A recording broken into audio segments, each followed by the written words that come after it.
ये हूँ बांकुआल से स्पट जो बालीजात्रा पड़िया रही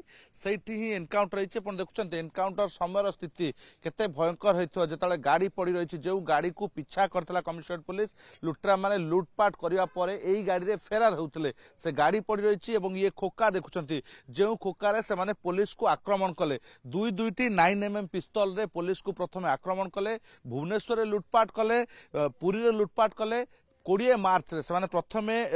भुवनेश्वर आसिले लुट कले एवं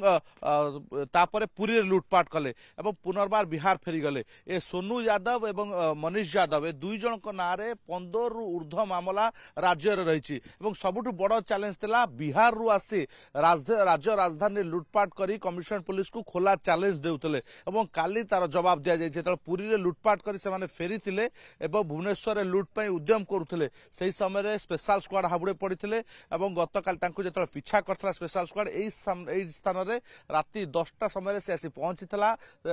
दुई जन जाक जो गाड़ी में फेरार होते से पुलिस पिछा करता पुलिस को से गुली मारते प्रति जवाब आप देखुं पुलिस दुई जन को एनकाउंटर कर दुई जन जाक बाम गोड़े गुली लगी खोका पड़ी जो बैग धरी जो बैग रे लुट सामग्री रही से लुट सामग्री देखुं आप बैग भी पड़ी रही ये अंचल को बर्तमान सुरक्षित रखा जाए साइंटिफिक टीम पहुंचो किंतु पूरा मेसेज होची बेस गुरुत्वर सहित कमिशनरेट पुलिस नहीं राज्य बाहर लुटेरा आसी राज्य भितर पशि लुटपाट कर जो फेरार होते बड़ प्रश्न सृष्टि होता कमिशनरेट पुलिस पारिबा पणिया उपरे एवं काली एनकाउंटर पर पुलिस स्पष्ट कर देछि एवं लुटेरा को कड़ा चेतावनी भी देछि जे आपण सिपिंग को डायलॉग शुणुଥିଲେ कि समय पूर्व फ्लावर समझे क्या फूल आउ समझ भावंतु नहीं जदि आपण कंटिन्यूअसली एभली लुटपाट करिवे कि अपराध भिआइबे ताले एभली कड़ा अभिमुख्य ग्रहण करा जिवो एवं समस्त को गोटे कड़ा चेतावनी मध्ये देइछंती।